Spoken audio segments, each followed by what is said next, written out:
Hello students. तो पिछले video में हम लोगों ने डिस्कस किया था ह्यूमन रिस्पायरेटरी सिस्टम के बारे में। साथ ही साथ यह भी जाना था कि रिस्पायरेटरी सिस्टम में कौन कौन से ऑर्गन इन्वॉल्व रहते हैं। अगर आप इससे पहले वाला वीडियो नहीं देखे हैं तो आप एक बार उस वीडियो को जरूर देख लें। तो आज की वीडियो में हम डिस्कस करने वाले हैं प्रोसेस ऑफ रिस्पायरेशन, यानी श्वसन की क्रिया कैसे होती है हमारे शरीर में। आज हम उसके बारे में जानेंगे। आखिर ऑक्सीजन कहाँ जाता है और CO2 कैसे बनती है, यानी कार्बन डाइऑक्साइड का निर्माण हमारे शरीर में कैसे होती है, ये सारी बातों को इस वीडियो में हम जानेंगे। तो चलिए वीडियो को शुरू करते हैं। जैसा कि इस डायग्राम में आप देख रहे हैं, इससे पहले वाली वीडियो में इस डायग्राम के बारे में जिक्र किए थे। एक बार फिर से हम इस डायग्राम को देख लेते हैं कि जो हमारे रिस्पायरेशन में जो ऑर्गन इन्वॉल्व होते हैं तो वो कौन कौन से ऑर्गन होते हैं। तो सबसे पहला जो होता है वो नसिका, जिसको हम नोज कहे थे। इसी से क्या होता है, एयर हमारे नाक के जरिए क्या होता है वो अंदर पहुंचता है। तो नाक के जरिए हवा कहाँ गया, अंदर गया, और सबसे पहले वो कहाँ पहुंचता है तो फेरिंग्स में, यानी गला में पहुंचने के बाद वो कहाँ पहुंचता है, लैरिंग्स में, जो वोकल बॉक्स होता है जिसे हम स्वर यंत्र कहते हैं, जिससे क्या होता है आवाज हमारा प्रोड्यूस होता है। आगे पहुंचता है हवा फिर हमारे ट्रेकिया में। ट्रेकिया में बताए थे कि ये एक अपूर्ण वलय होता है, इनकम्प्लीट रिंग कह सकते हैं, जो इसको क्या करता है, जब हमारे फेफड़े से वायु बाहर निकलती है तो इसे चिपकने से क्या होता है, रोकता है। ठीक है, तो इन सारी बातों का जिक्र पिछली वीडियो में हम लोगों ने कर लिया था। आगे फिर वो ट्रेकिया से होते हुए वो ब्रोंक्स के सहारे कहाँ पहुंचता है, वो फेफड़ा में पहुंचता है, और फेफड़े में मौजूद होती है वायु कोष्ठिका, जहाँ पे एयर क्या होता है लास्टली वहां पहुंच जाता है। ठीक है, तो इतनी सारी बातों को हम लोगों ने पिछली वीडियो में जान चुका था। आज की वीडियो में हमको जानना है कि प्रोसेस यानी जो प्रक्रिया होती है वो कैसे होती है। तो है प्रोसेस ऑफ रिस्पायरेशन, यानी श्वसन की क्रिया। तो देखते हैं कि श्वसन क्रिया है क्या। तो सबसे पहले जो दिया है इसमें कि श्वसन दो क्रियाओं का सम्मिलित रूप है, यानी हमारा जो रिस्पायरेशन का प्रोसेस है वो दो क्रियाओं का एक सम्मिलित यानी मिला हुआ रूप है, यानी दोनों एक साथ काम कर रहे होते हैं। तो वो दो क्रियाएं कौन सी हैं। तो पहली क्रिया में हवा नासिका से फेफड़े तक पहुंचती है, यानी पहली क्रिया में, यानी जो सबसे पहला स्टेप है उसमें क्या होता है, हमारे नाक के द्वारा क्या होती है, हवा अंदर जाती है और कहाँ पहुंचती है, हमारे लंग्स में, यानी हमारे फेफड़े में, जहां इसका ऑक्सीजन फेफड़े की दीवार में स्थित रक्त कोशिकाओं के रक्त में चला जाता है। आगे दिया है कि वो हवा कहाँ गई, तो उस हवा में जो ऑक्सीजन है वो फेफड़े की दीवार में स्थित रक्त कोशिकाओं में चला जाता है। चलिए इस बात को डायग्राम से समझते हैं। ये ट्रेकिया से होते हुए ब्रोंक्स से जाते हुए ब्रेंक्यूल्स में गया। ब्रेंक्यूल्स, ये हमारा ब्रेंक्यूल्स होता है, ये जो आपको ब्रांचेस दिख रहे हैं ये ब्रेंक्यूल्स होता है। उसके बाद ये एल्विलाई में जाता है, यानी वायु कोष्ठिका या वायु कोश, इसमें पहुंचता है। और ये वायु कोश के अंदर, यानी ये वायु कोष्ठिका के अंदर क्या होते हैं, एक रक्त का जाल होता है कह सकते हैं, और वहीं पे जाके क्या होता है, ऑक्सीजन पहुंचता है। ठीक है, तो आगे है, इस क्रिया को हम प्रश्वास या इंस्पायरेशन कहते हैं। तो यहां तक समझ में आया कि हवा कहाँ गया, नाक से होते हुए हमारे लंग्स तक गया। लंग्स में एल्वुलाई यानी वायु कोष्ठिका जो होती है उसमें मौजूद रक्त केशिका जो होती है, या रक्त केशिका यानी ब्लड कैपिलरीज। अब केशिका क्या होती है, तो जो यहां दिया है कि स्थित रक्त केशिका, ये केशिका है यानी कैपिलरीज है। और ये कैपिलरीज क्या होती है, कैपिलरीज शरीर की जो होती है वो सबसे पतली रक्त वाहिनियां होती है, बहुत ही पतली होती है, बहुत ही थिन होती है। और ये एक वेजल्स है, यानी कि इसमें रक्त क्या होता है, मौजूद रहता है। ठीक है, तो आगे है, इस क्रिया को हम क्या कहते हैं, प्रश्वास कहते हैं, यानी इंस्पायरेशन कहते हैं। इसके विपरीत दूसरी क्रिया में उच्छ्वास यानी एक्सपायरेशन कहलाती है। अब ये पहला स्टेप पढ़े हम कि ऑक्सीजन हमारे शरीर के अंदर गया, अब दूसरे यानी सेकेंड स्टेप में क्या होता है, एक्सपायरेशन का प्रोसेस होता है, जिसके अंदर क्या होता है कि रक्त से फेफड़े में आया कार्बन डाइऑक्साइड, अब हमारे रक्त से फेफड़े में क्या आ जाएगा, कार्बन डाइऑक्साइड आएगा और वो हवा के साथ नासिका से बाहर निकल जाता है। यानी दूसरे स्टेप में हमारा जो कार्बन डाइऑक्साइड बनता है शरीर के अंदर वो कहाँ चला जाता है, फिर फेफड़े में, और फेफड़े से फिर वो कहाँ आ जाता है, हमारे एटमॉस्फेयर यानी हमारे वातावरण में पहुंच जाता है। तो ये दो क्रियाएं थी, जो पहला कहलाया प्रश्वास और दूसरा उच्छ्वास, इंस्पायरेशन और एक्सपायरेशन का। ठीक है, अब इसको बारी बारी से अच्छे से समझेंगे फिर से। अब है प्रश्वास। प्रश्वास को समझते हैं। प्रश्वास के समय फेफड़े के समीप स्थित 3 तरह की रचनाएं सम्मिलित रूप से कार्य करती है। यानी दिया है प्रश्वास का जब प्रोसेस चल रहा होता है तो वहां पे जो भी स्ट्रक्चर होती है और जो फंक्शन हो रहा होता है वहां, उसके बारे में पढ़ेंगे हम। तो सबसे पहला है सीने की 12 जोड़ियां पसलियों यानी रिब्स। रिब्स के बारे में आप लोग जानते ही होंगे, रिब्स क्या होता है। रिब्स के अंदर ही क्या होता है, हमारा फेफड़ा होता है, लंग्स होता है। तो सीने की 12 जोड़ियां पसलियों रिब्स के बीच पेशियां जब संकुचित होती है तो पसलियां बाहर की ओर खिसक जाती है, जिससे वक्षगुहा फैल जाता है। तो यहाँ पे दिया हुआ है कि जो रिब्स होती है उसके अंदर फेफड़े मौजूद होते हैं, के बीच पेशियां। अब पेशियां क्या होती है, तो पेशी जो होती है वो एक कनेक्टिव टिश्यू होती है, जिसमें क्या होता है, ये एक कह सकते हैं मांस होता है जो पसलियों के बीच रहता है, और ये जो मसल्स होते हैं और इसकी जो कोशिकाएं होती हैं वो क्या होती है, जब ये कॉन्ट्रैक्ट होती है, संकुचित होता है, अंकुचन का काम होता है, तो इसकी कोशिकाएं क्या करती है, अपनी आकार बदलती है। अब चूंकि ये फैलता है, सिकुड़ता है, तो ये अपने कोशिका जो इस मसल्स में होती है वो क्या करती है, अपने आकार को बदलती है। तो वैसे जो मांसपेशियां होती है वो क्या कहलाती है, पेशियां कहलाती है। तो आगे दिया है ये पेशियां जब संकुचित होती है तब पसलियां बाहर की ओर खिसक जाती है। चलिए, अभी आप ये वीडियो देख रहे हैं और आपने ऑक्सीजन को अंदर किया, तो अभी क्या हो रहा होगा, आपका जो रिब्स है वो क्या होता होगा, बाहर की ओर आता होगा, है ना। तो अब यहाँ पे दिया है कि पसलियां बाहर की ओर खिसक जाती है, जिससे वक्षगुहा फैल जाता है। वक्षगुहा हम पिछले वीडियो में देखे थे कि क्या होता है, तो यहाँ पे समझते हैं। ये जो फेफड़ा है ये जिस स्थान पे रहता है, यानी जिस जगह पे होता है, उसको हम क्या कहते हैं, वक्षगुहा कहते हैं। यानी इसके स्थान को क्या कहते हैं, वक्षगुहा। ठीक है, तो यहाँ पे जैसे ही ये सांस लेता है, ये फेफड़ा क्या होता है, फूलता है ऐसे, और ये वक्षगुहा क्या होता है, वक्षगुहा भी साथ ही साथ क्या होता है, फैलता है। ठीक है, तो यही बात कहा गया कि वक्षगुहा क्या हो जाता है, फैल जाता है। क्योंकि अब इसको आप एक एक्सपेरिमेंट के थ्रू देख सकते हैं। अगर आप बलून में हवा डालोगे तो क्या होगा, बलून फैलेगा। समझ लीजिए कि थोड़ी देर के लिए कि बलून क्या है, हमारा लंग्स है और उसमें हम हवा डाल रहे हैं, तो बलून क्या होता है, फैलता है। तो अंदर का जो एरिया है यानी जो क्षेत्र है वो भी क्या होता है, बलून के अंदर वाला क्षेत्र भी क्या होता है, बढ़ता है। यही होता है, यही प्रोसेस हमारे शरीर के अंदर भी होता है। जब हम सांस को ले रहे होते हैं यानी ऑक्सीजन को इनहेल कर रहे होते हैं तब। आगे है वक्षगुहा के पश्च भाग में एक गुंबद के आकार का यानी डोम शेप्ड का डायफ्राम होता है। अब डायफ्राम क्या होता है तो इसको भी देख लेते हैं। यहाँ पे लंग्स के ठीक नीचे, लंग्स के ठीक नीचे ये वाला भाग, ये एक गुंबद का आकार का होता है, यानी इस तरह का होता है।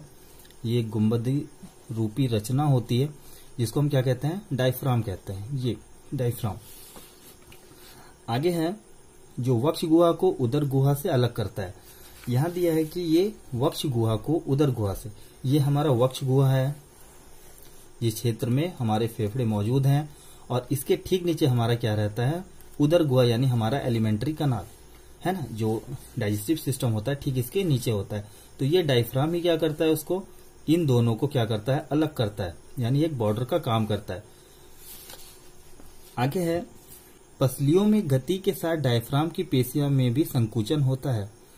पसलियों में गति के साथ साथ डायफ्राम की पेशियों में भी संकुचन होता है।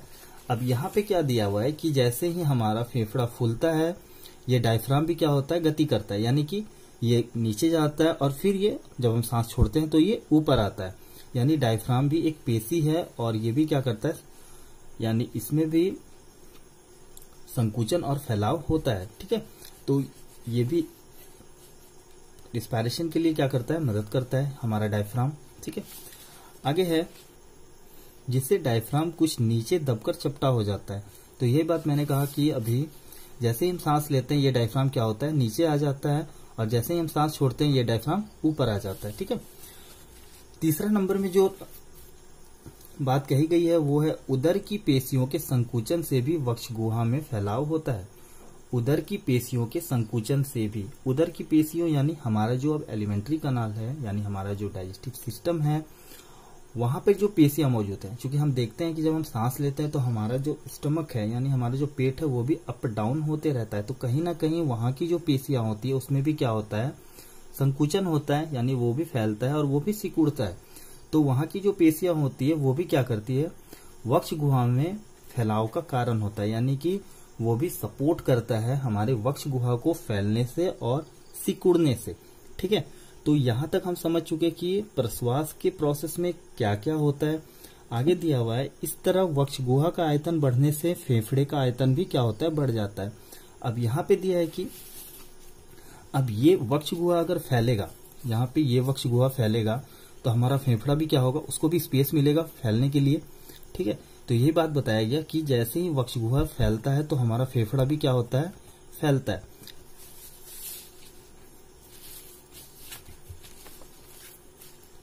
इस तरह वक्ष गुहा का आयतन बढ़ने से फेफड़े का भी आयतन बढ़ जाता है। तो जैसे वक्ष गुहा बढ़ेगा तो हमारा फेफड़ा का भी आयतन क्या होगा, बढ़ जाएगा, और उनके भीतर स्थित वायु का दबाव कम हो जाता है। यहाँ पे दिया हुआ है अब यहाँ पे अब फेफड़े के अंदर जो है बहुत एक बड़ा क्षेत्र बन जाता है, यानी बलून को अब जैसे आप हवा दिए तो उसके अंदर क्षेत्र क्या हो जाएगा, बड़ा हो जाएगा। तो वहां पे एयर का प्रेशर क्या हो जाएगा, कम हो जाएगा, है ना, क्योंकि एक अगर आयतन बढ़ गया तो वहां पे एयर का प्रेशर भी क्या हो जाएगा, कम हो जाएगा। अगर जगह कम रहेगा तो हवा का प्रेशर क्या होगा, ज्यादा हो जाएगा। क्योंकि अभी हमने ऑक्सीजन को लिया, तो यानी ऑक्सीजन लिया तो फेफड़ा क्या होगा, फूलेगा, और फूलने से क्या होगा, यहाँ का क्षेत्र क्या हो जाएगा, बड़ा हो जाएगा, और इस जगह पे क्या होगा, एयर का प्रेशर क्या हो जाएगा, कम हो जाएगा, इस दोनों में। ठीक है, तो दिया है फिर उनके भीतर स्थित वायु का दबाव क्या हो जाता है, कम हो जाता है। इससे बाहर से हवा फेफड़ों में चली जाती है, और यही वजह है कि हमारे जो बाहर से लिया गया हवा होता है वो फेफड़ों में चली जाती है। इसको और भी अच्छे से समझेंगे। पहले अभी मैंने इंस्पायरेशन के बारे में बात कर रहा, तो उसके बारे में थोड़ा सा इंट्रोडक्शन है। अब है उच्छ्वास। उच्छ्वास में क्या होता है, इस समय पसलियों के बीच की पेशियां तथा डायफ्राम की पेशियां ढीली हो जाती है। अब प्रश्वास में हम पढ़े कि हमने ऑक्सीजन को इनहेल किया, लेकिन उच्छ्वास में क्या होता है, एक्सपायरेशन में क्या होता है कि अब हम कार्बन डाइऑक्साइड को क्या कर रहे हैं, छोड़ रहे हैं, है ना। तो यही बात बोला गया इसमें कि जब हम उच्छ्वास का प्रोसेस को पूरा कर रहे होते हैं तब क्या होता है, पसलियों के बीच की पेशियां तथा डायफ्राम की पेशियां ढीली हो जाती है। जब हम छोड़ते हैं सांस तो क्या होती है, हमारे रिब्स जो होते हैं वो क्या हो जाती है, पीछे की ओर जाती है ना। तो उससे क्या होती है, पेशियां क्या हो जाती है, ढीली हो जाती है, जिससे पसलियां पीछे घिसक जाती है।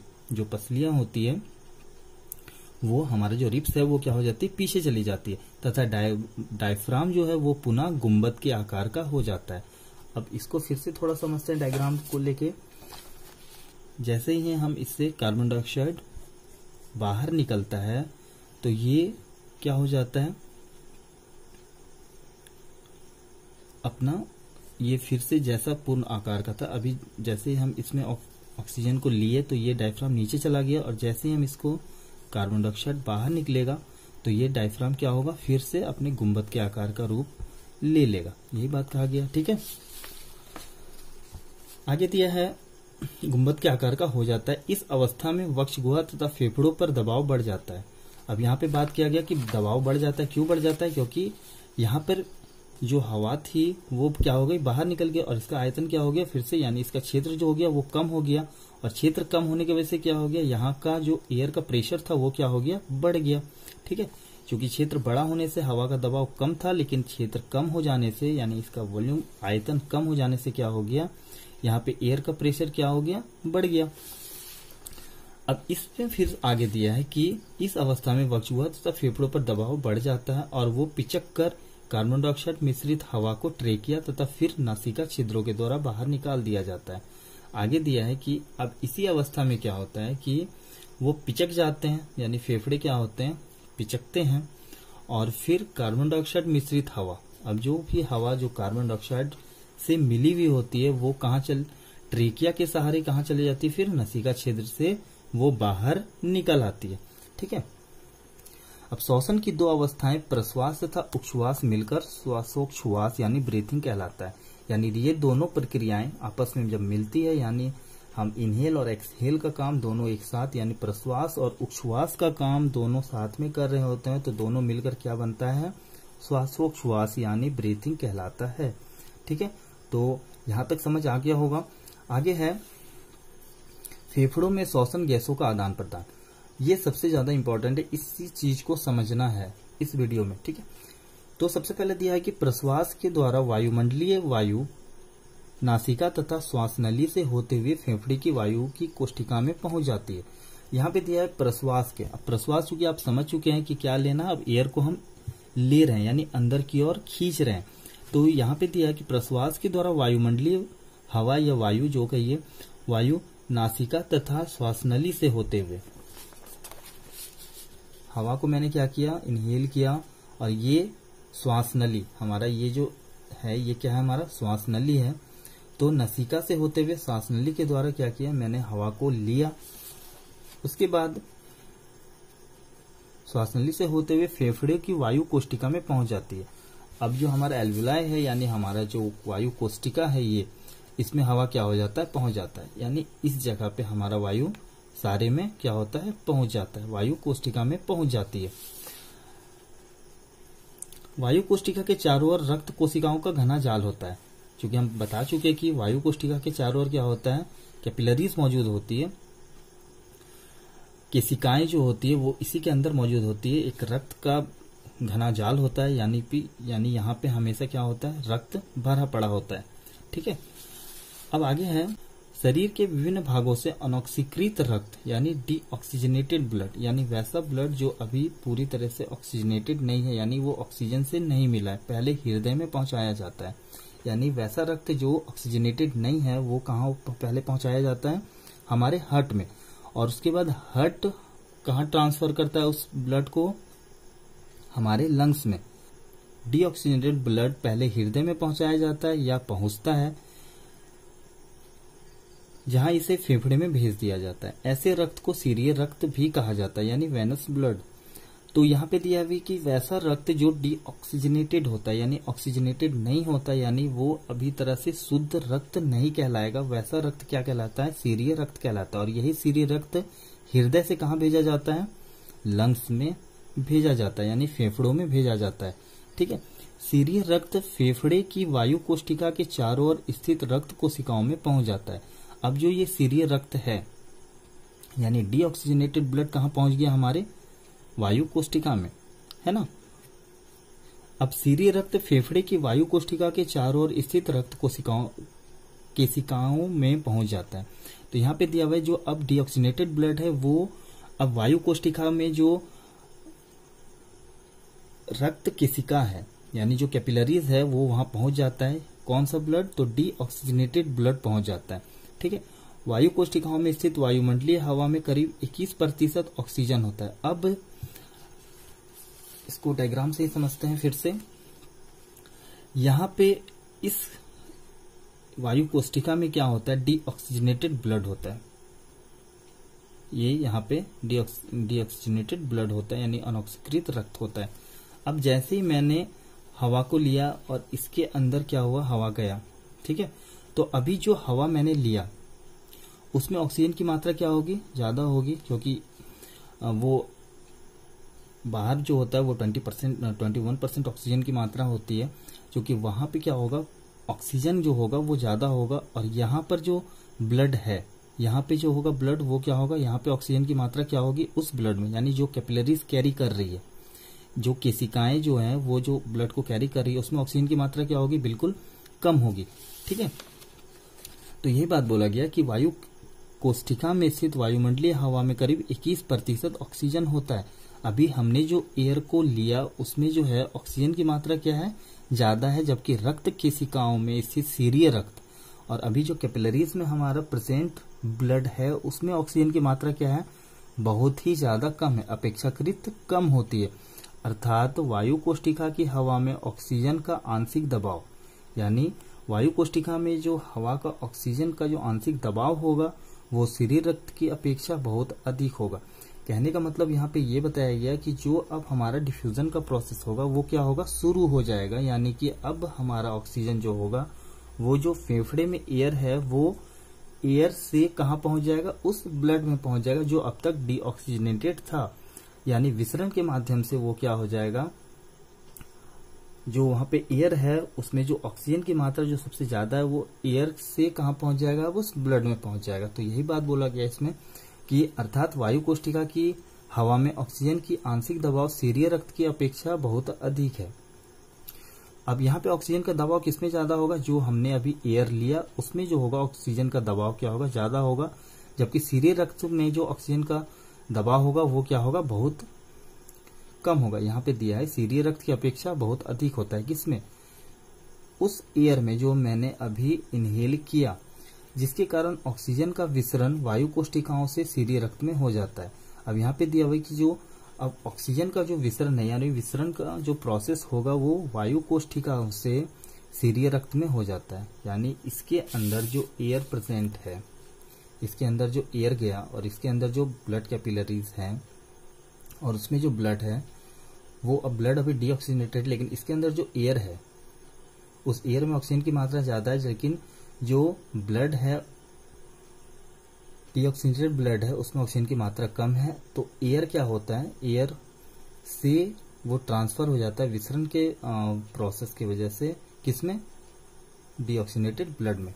ठीक है, यहाँ पे दिया है फिर कि जिसके कारण ऑक्सीजन का विसरण वायु कोष्ठिकाओं से सीरिय रक्त में हो जाता है। यहाँ रक्त में स्थित लाल रुधिर कोशिकाओं के हीमोग्लोबिन ऑक्सीजन से संयोजन कर ऑक्सी हीमोग्लोबिन में परिवर्तित हो जाता है। अब यहाँ पे फिर बताया गया कि यहाँ पे जो लाल रुधिर कोशिकाओं में क्या होता है, हीमोग्लोबिन मौजूद होता है।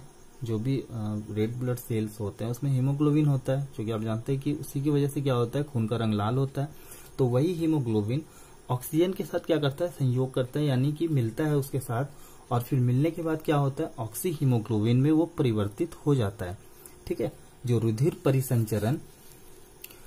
परिसंचरण शरीर के विभिन्न भागों में स्थित कोशिकाओं में पहुंच जाता है। अब वहां से क्या होता है, जो हमारा ब्लड का सर्कुलेशन होता है, यानी कि हम समझ चुके हैं कि कैसे हमारे उस ब्लड को क्या मिला, ऑक्सीजन मिल गया। अब वहां से क्या होता है, हमारा ब्लड सर्कुलेशन शुरू होता है और वही सर्कुलेशन क्या करता है, पूरे होल बॉडी में क्या करता है, ऑक्सीजन को क्या करता है, पहुंचाते रहता है। यही प्रोसेस क्या होता है, हमेशा चलते रहता है। ठीक है, आगे है यहाँ ऑक्सी हीमोग्लोबिन पुनः टूटकर हीमोग्लोबिन और ऑक्सीजन देता है।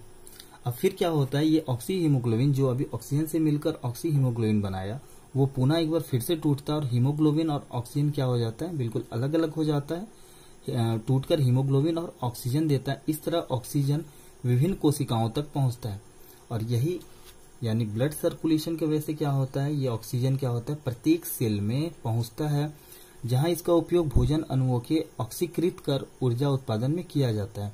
अब हमारे जो शरीर में एटीपी का निर्माण हो चुका है, वहां पे जाकर क्या होता है, ऑक्सीजन उससे जुड़ता है, और चूंकि हम जानते हैं जो हमारा भोजन होता है वो C6H12O6 के रूप में होता है, और फिर जैसे ही ऑक्सीजन उससे मिलता है, हम चूंकि जानते हैं कि कोई भी दहन के लिए यानी कुछ भी जलने के लिए ऑक्सीजन की आवश्यकता होती है। देन हमारा भी जो कार्बोहाइड्रेट है वो भी क्या होता है, बर्न होता है। जैसे ही ऑक्सीजन उसको मिलता है वहां पे बर्न होता है और वहां पे क्या होता है, एनर्जी रिलीज होती है। क्योंकि आप कोई भी चीज को अगर जलाते हैं तो आप देखते होंगे कि हमको उससे क्या मिलता है, एनर्जी मिलता है। किसके प्रेजेंस में, तो ऑक्सीजन के प्रेजेंस में। वैसे ही हमारे भी शरीर में क्या होता है, जो हमारा ग्लूकोज होता है वो ऑक्सीजन के प्रेजेंस में क्या होता है, बर्न होता है। और कोई भी चीज अगर बर्न होता है तो उससे क्या होती है, एनर्जी रिड्यूस होती है, यानी हमें एनर्जी हम लोग हमारे शरीर को मिल जाती है। क्योंकि ये पूरा प्रोसेस ऐसे ही चलता है।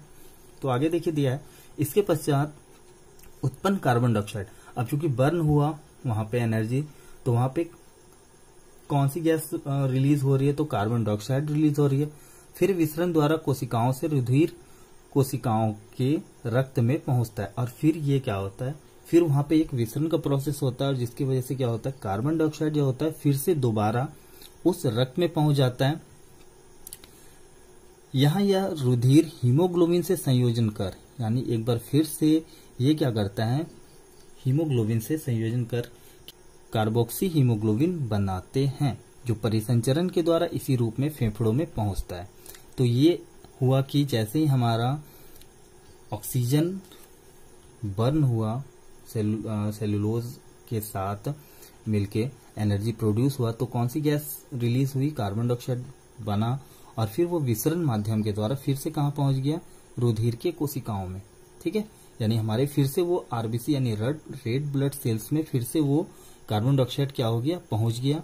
और वहां से पहुंचने के बाद फिर वो कहाँ पहुंच जाता है, लंग्स में, और लंग्स के माध्यम से फिर उसको क्या कर दिया जाता है, बाहर निकाल दिया जाता है।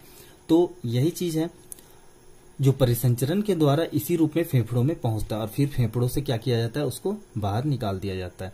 ठीक है, तो ये हमारा पूरा एक प्रोसेस चलता है रिस्पायरेशन में।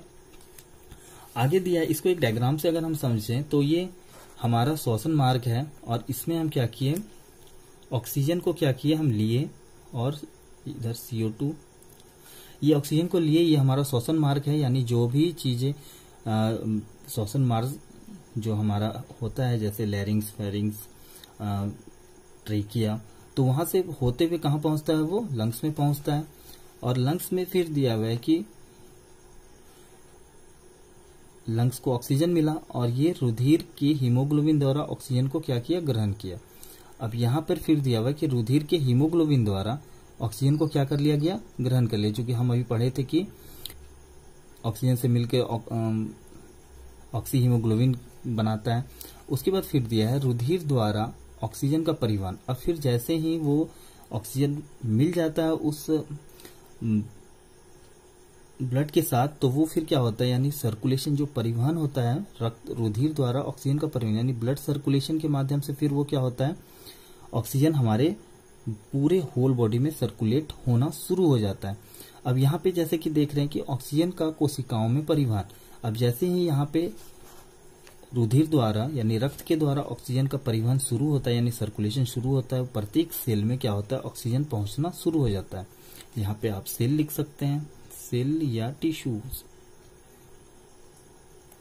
तो ये सेल या टिश्यू में क्या होता है, ऑक्सीजन पहुंचना शुरू हो जाता है। उसके बाद जैसे ही यहाँ पे इस सेल में एटीपी टूटता है ऑक्सीजन की मदद से, यानी ग्लूकोज टूटता है, फिर यहाँ पे क्या होता है, CO2 प्रोड्यूस होता है, और प्रोड्यूस होने के बाद फिर से वो किससे मिल जाता है, CO2 विसरण के माध्यम से रुधिर में मिल जाता है, और फिर ये रुधिर उस CO2 को कहाँ पहुंचा देता है, फेफड़े में, यानी फिर से दोबारा ये फेफड़े में गया, और फेफड़े से फिर वो कहाँ हो जाता है, इसी श्वसन मार्ग से फिर वो बाहर, इसी श्वसन मार्ग से फिर वो बाहर क्या हो जाता है, एटमॉस्फेयर यानी हमारे वातावरण में क्या होता है, वो बाहर निकल जाता है। तो ये पूरा एक प्रोसेस होता है रिस्पायरेशन का। ठीक है, तो होप आप समझ चुके होंगे कि आखिर हमारा जो रिस्पायरेशन का प्रोसेस है, यानी या इसको हम कह सकते हैं कि फंक्शन ऑफ लंग्स जो होता है वो कैसे काम करता है या कैसे होता है ये पूरा होल प्रोसेस। ठीक है, होपफुली आप समझ चुके होंगे, अगर ना समझे तो प्लीज कमेंट करिए। आज के लिए इतना ही, थैंक यू।